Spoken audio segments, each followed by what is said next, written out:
What's up guys, it's Anthony Thompson here, peak performance and life strategist at AnthonyThompsonCoaching.com and author of Live More, Achieve More, Become More.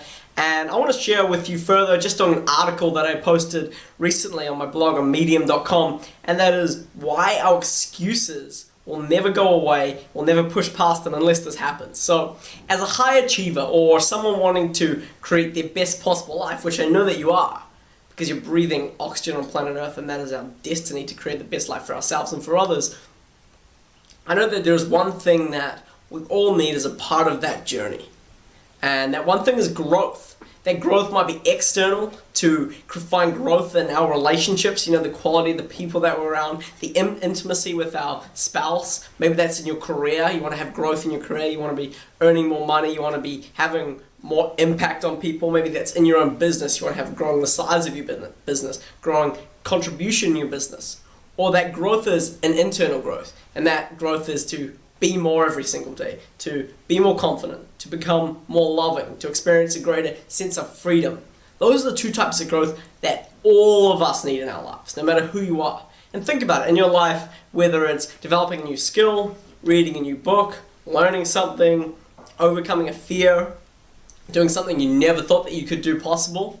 How do you feel when you go through that moment? You learn to surf. You play soccer for the first time. There's something new that's developing inside of you, and you feel that feeling of fulfillment. It's not the end game that makes us happy, it's the growth. You think about setting a goal that you've had in your life. Maybe it's to, get your master's degree, your bachelor's degree, read X amount of books, go through a program, learn a skill.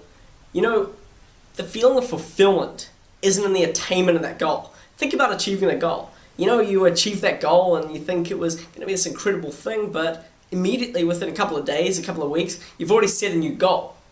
But the process, think about when you set a goal and you start moving closer and closer towards that. You're learning to surf and you stand up for the first time. It's the feeling of that growth that makes you feel alive and fulfilled.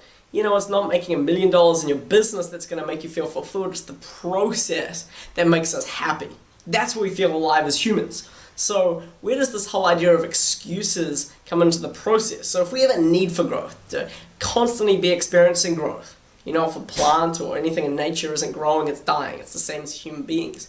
No one likes to experience that plateau in their life. You think about, somebody retiring and their retirement plan was to maybe go on a holiday and just live this relaxed life, and they only get bored. And I know many people in my life, 3 or 4 people who have retired and they've either come out of retirement or had to go and find something new, or really just found this low level in their life where they've got really bored because there's no growth in that.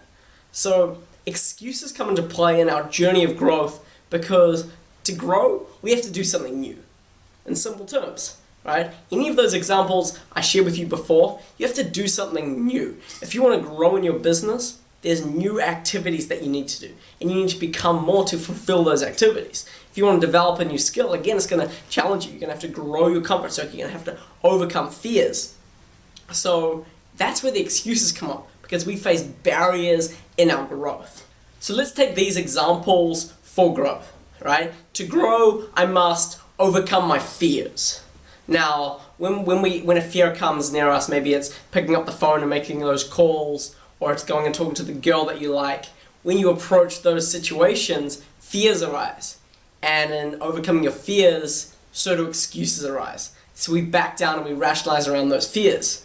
What about to grow, I must become more disciplined in my life and my career, right? When we become more disciplined, that might mean working harder hours, taking less breaks, becoming more focused. Now, in doing that, we face rationalizations, and those rationalizations might be doing activities that you can tell yourself are productive even though you know they're not, right? Those excuses come up when we try to become more disciplined. You ever try ingraining a new habit into your life? Running, eating healthy, that's being disciplined, and then you'll rationalize, and that's where excuses come up again. What about to grow, I must surround myself with better people for my life, and I must get on challenging people who are already successful and become my mentors. And when you go out to speak to these people, to go and find these people, there's going to be excuses and rationalizations that arise as well. What about to grow, I must read 20 minutes a day? That falls into the category of becoming more disciplined. Now, are we going to make excuses to why we didn't read some days, or why we don't want to read, or we had to do extra stuff? Of course, so excuses are going to arise. So our excuses arise in these situations. And that's where most people fall short of growth and fall short of fulfillment, because they don't, they'll grow to a certain amount, but they're still within their comfort circle. And that's when they need to explode. That's when they need to push out. Now, the reason that people will never push past their excuses is because of one thing, one core thing. And that is what I call meaning, right? The meaning of any situation dictates our action or our response, okay? Take an example. I need to grow, and I'm going to overcome my fear of making phone calls. I know a lot of people that don't like picking up the phone and making a phone call. Okay, pick your fear, whatever it is, and imagine the situation.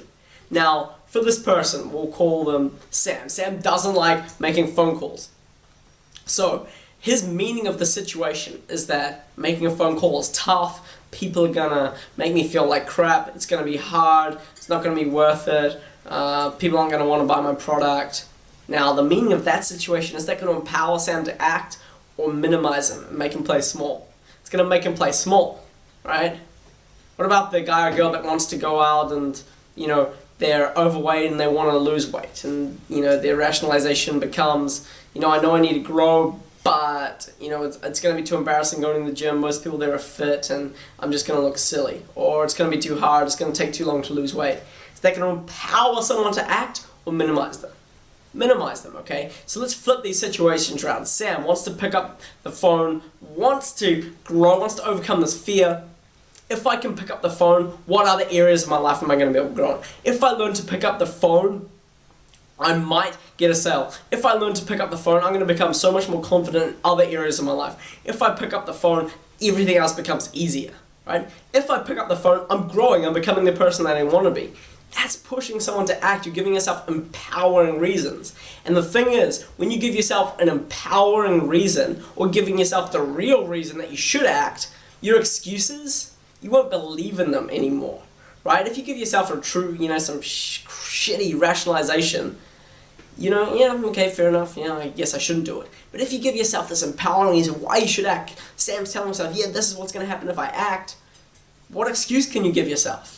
They don't exist anymore, okay? So it's all about the meaning that we give a certain situation. Tony Robbins says, master the meaning and master your life, because every minute of every day we're focusing on something. And that's something that we focus on, we give a meaning, and that dictates our actions. And it's the consistent actions that we do over time that create our life, as I outline very regularly in my book called The Life Process for Change, okay? So, it's as simple as that, right? Master the meaning, master your life, become a high achiever, and you will experience growth, okay? Now, for anyone that is looking to experience growth in life and really go to a new level, get clear on their core goals, overcome the obstacles that might be limiting you, and start getting progress and growth in your life, then I ask you, go to anthonythompsoncoaching.com.